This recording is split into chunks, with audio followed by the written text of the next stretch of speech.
नमस्कार प्यारे विद्यार्थियों। एमए उत्तरार्ध हिंदी साहित्य के छठे प्रश्न पत्र की इस ऑनलाइन कक्षा में आपका स्वागत है। हम कवि सूरदास को पढ़ रहे थे। सूरदास के जो भ्रमर गीत सार, जिसका संपादन आचार्य रामचंद्र शुक्ल ने किया है, उसके चयनित पद जो हमारे पाठ्यक्रम में है, हम उनका अध्ययन कर रहे थे। उसी क्रम में आज हम पद संख्या 74, 75 और 76 करेंगे। जो प्रसंग चल रहा है उसी प्रसंग में कि किस प्रकार गोपियाँ जो है वह बार बार उद्धव की खिल्ली उड़ा रही है, उद्धव को उलाहना दे रही है कि आप क्यों हमें बार बार निर्गुण स्वीकार करने के लिए विवश कर रहे हैं। क्योंकि गोपियाँ किसी भी स्थिति में निर्गुण को स्वीकार जो है वो नहीं कर सकती। वे बार बार उद्धव से कह रही है कि हमने अपना सर्वस्व जीवन जो है वो भगवान श्री कृष्ण के चरणों में समर्पित कर दिया है। अब हमारे यहाँ पर निर्गुण को स्वीकार करने की कोई स्थिति जो है वह नहीं है। तो देखिए उसी प्रसंग में जो है वो गोपियाँ उद्धव से क्या कह रही है। राग जैत श्री में देन आए उधो मत नीको, आहुरी सब सुनहु सयानी लेहु जसको टीको। ये जो वर्णन है वो कवि सूरदास के लेखन का हम प्राण कह सकते हैं कि किस प्रकार व्यंजना के माध्यम से, व्यंग्य के माध्यम से वो अपनी बात जो है वो पहुंचा रहे हैं। तजन कहत अंबर आभूखन, गेह नेह सब ही को, शीस जटा सब अंग भस्म, अति सिखवत निर्गुण फीको। मेरे जान यह जुबतिन को, देत फिरत दुख पी को। ते ही सर पंजर भय, श्याम तन अब न रहत डर जी को। जाकी प्रकृति परी प्राणन सो, सोच न पोच भली को। जैसे सुर व्याल डसी, भाजत का मुख परत अमी को।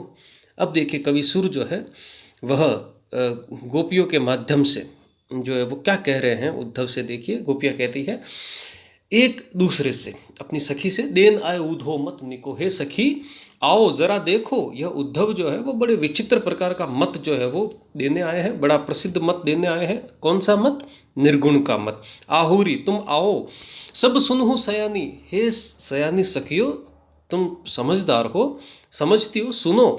लेहु जस को टीको, और सुनकर इस निर्गुण के संदेश को सुनकर जस का टीका लो, मतलब जस की भागीदारी बन जाओ, अपना सौभाग्य जो है वह निश्चित कर लो। ये व्यंग्य है। यह जो है वो उल्टी जो रीति है कि गोपियाँ जो है वो ये कहकर उद्धव के संदेश का मजाक उड़ा रही है, उनके ऊपर व्यंग्य जो है वह कर रही कि हे सखियों आओ, ये निर्गुण का संदेश लेकर तुम सब अपने सौभाग्य को निश्चित कर लो। तजन कह तंबर, ये उद्धव हमसे क्या कह रहा है। देखो ये कह रहा है अच्छे वस्त्रों को छोड़ दो, आभूषण आभूषणों को पहनना छोड़ दो। गेह नेह सब ही को, गेह मतलब घर, नेह मतलब प्रेम। अपना घर छोड़ दो और सभी का प्रेम जो है वह छोड़ दो, क्योंकि निर्गुण का तो यही संदेश है, सब कुछ छोड़ दीजिए। शीश जटा, अपने शीश पर जटाओं को धारण कर लो। सब अंग भस्म, सब अंगों पर भस्म रमा लो। अति सिखवत निर्गुण फीको, और उस निर्गुण को सीखने की कोशिश करो जो हमें बिल्कुल फीका लगता है। हे सखी ये उद्धव का संदेश है, तुम आओ सुनो। देखो ये उद्धव क्या कह रहे हैं। मेरे जान यह जुवतिन को, देत फिरत दुख पीको। हे सखी मुझे तो ऐसा लगता है कि यह सारे युवतियों को यही निर्गुण का संदेश देते फिरते हैं, और जब उनके मन में वैराग्य घर कर जाता है तो उन स्त्रियों के प्रियतम को या पति को भी दुख देने का काम यही उद्धव करते हैं। हमें तो ऐसा लगता है। ते ही सर पंजर भय, श्याम तन अब न गहत डर जी को। हे गोपिया जो है वो कहती है कि श्याम के इस संदेश ने हमारे तन और मन को बिल्कुल भीतर से जर्जर कर दिया है, अब हमें किस बात का डर।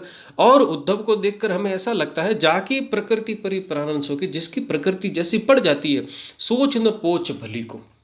सोच मतलब अच्छा, पोच मतलब बुरा, कि जिसकी प्रकृति जैसी पड़ जाती है वह फिर भला बुरा नहीं सोचता, वो तो जो उसको ठीक लगता है वही करता है। और उद्धव हमारे साथ ऐसा ही कर रहे हैं। कैसे? जैसे सुर व्याल डसी, भाजित का मुख परत अमी को। व्याल मतलब सर्प, अमी का मतलब अमृत।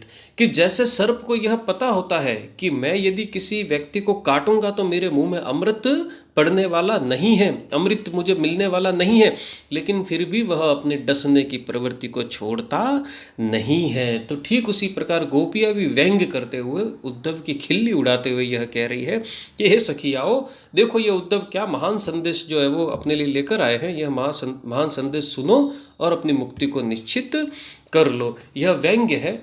गोपियों को और उनकी सारी सखियों को पता है कि उद्धव के इस संदेश से हमारी मुक्ति होने वाली नहीं है। हमारे मुक्तिदाता तो केवल और केवल श्री कृष्ण है। उनके प्रेम और उनकी भक्ति से ही हमारी मुक्ति संभव है, अन्यथा हमारी मुक्ति संभव नहीं है। तो देखिए इस प्रकार जो है वो आगे पद संख्या 75 राग सारंग में गोपियाँ देखिए क्या कह रही है। उसी प्रसंग में, उसी क्रम में, प्रीति करे दिन ही गए छूरी। अब ये कृष्ण के लिए देखो गोपियाँ कह रही है कि पहले तो प्रीत की और फिर हमारे गले पर छुरी जो है वो फेर दी। कहने का मतलब हमें प्रेम का सुख दिया, फिर गहन कष्ट में छोड़कर चले गए। जैसे बधिक चुगाए कपटन पीछे करत बुरी, मुरली मधुर चेप कर कापो मोर चंद्र ठटबारी, बंक बिलोकनी लुक लागी, बस सकीन तन ही समहारी, तलफत चाड़ी चले मधुबन को फिरी के लईन सार, सूरदास व कल्प तरोवर फरी न बैठा डार। अब देखिए यहाँ पर जो है वो श्री कृष्ण को उल्हाना देते हुए, अपनी पीड़ा जो है वो जाहिर करते हुए गोपियाँ कह रही है कि पहले तो कृष्ण ने हमसे प्रेम किया और फिर हमें तड़पता हुआ छोड़कर चले गए। प्रीति करे दीनी गई चूरी, फिर हमारे गले पर चूरी चला दी। गले पर चूरी चलाने का मतलब बहुत अधिक पीड़ा में छोड़कर चले गए। जैसे बधिक चुगाए कपटकन, बधिक का मतलब शिकारी, कपटकन मतलब कपट रूपी दाने, पीछे करत बुरी, कि जैसे कोई शिकारी दाने, धान के दाने जो है वो डालकर पंछियों को अपने जाल में फंसा लेता है और बाद में उनके साथ बुरा व्यवहार करता है, उन्हें बेच देता है या मार देता है या बंदी बनाकर रखता है। ठीक उसी प्रकार का व्यवहार कृष्ण ने हमारे साथ किया। कैसे किया? मुरली मधुर चेप कर कापो, अपनी मधुर मुरली की स्वर लहरी से उन्होंने जाल फेंक दिया। मोर चंद्र ठटबारी, अपने मोर चंद्र से हमको आकर्षित कर लिया। और बंक बिलोकनी लुक लगी, अपनी बांकी चितवन से देखकर हमारे मन का हरण कर लिया। बस सकीन तन ही संहारी। और ये इस प्रकार का जो प्रेम का रूप उन्होंने प्रदर्शित किया, उससे हम अपने तन और मन को नहीं संभाल सकी, हम उनके वशीभूत हो गई। तलफत चाड़ी चले मधुबन, अब वे हमें तड़पता हुआ छोड़कर स्वयं मथुरा जो है वो चले गए।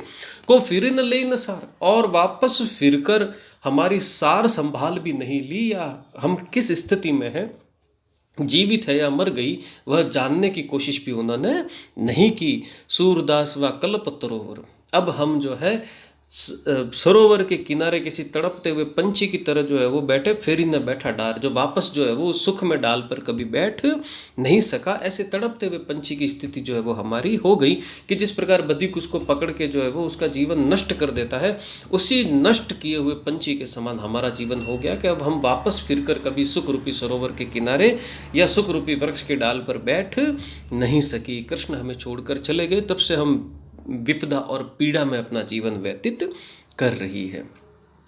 आगे देखिए कृष्ण का विरह। विरह की बात करते हुए गोपियाँ राग धनाक्षरी में देखिए कवि सुर गोपियों के माध्यम से क्या कह रहे हैं।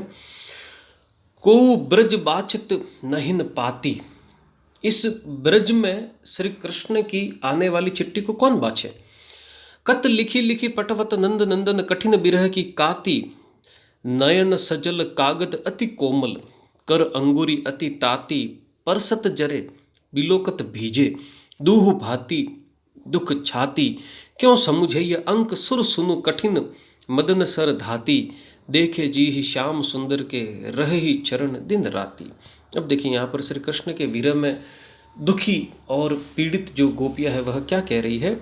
को आवत को ब्रज बाचित नाहिन पाती, कि श्री कृष्ण ने जो संदेश की पाती, जो पत्र भिजवाया है, उसे कौन बाचे, कौन पढ़े। कत लिखी लिखी पटवत नंद नंदन, कठिन विरह की पाती, श्री कृष्ण ने कठिन विरह की इतनी भयानक जो है वो पाती पत्र लिखा है, पत्रिका लिखी है, उसे कौन बाचे, इतनी पीड़ा है उसे बाँचने में। नयन सजल, उसको देखते ही नेत्र आंसुओं से भर जाते हैं। कागज अति कोमल, उस पाती का कागज बहुत कोमल है। कर अंगूरी अति ताती, और हमारी उंगलियां देने से ही वह उसके नष्ट होने का खतरा है, तो उसे कौन पढ़े। परसत जरे, छूते ही वह जल जाती है। बिलोकत भीजे, देखते ही भीग जाती है। दुह भाती दुख जाती, न तो हम उसे देख सकती है, क्यों, क्योंकि यह कृष्ण की स्मृति आती है, न उसे पढ़ सकती है, क्यों, क्योंकि उसमें ऐसा संदेश लिखा है हमारे लिए, कठिन विरह का संदेश। तो हम उसे जो है वो न तो छू सकती है न देख सकती है, दोनों ही तरह से हमारे मन को दुख जो है वो सता रहा है।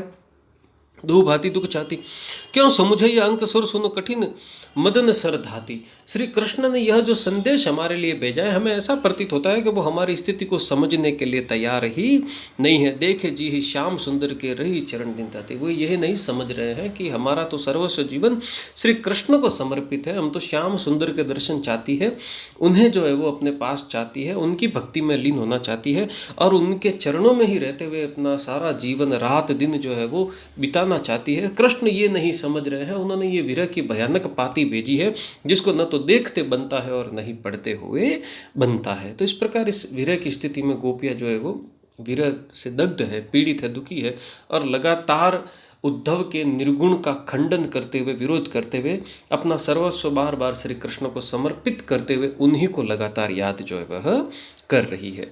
अगले पदों में हम इसके आगे वाले प्रसंगों का अध्ययन करेंगे। धन्यवाद।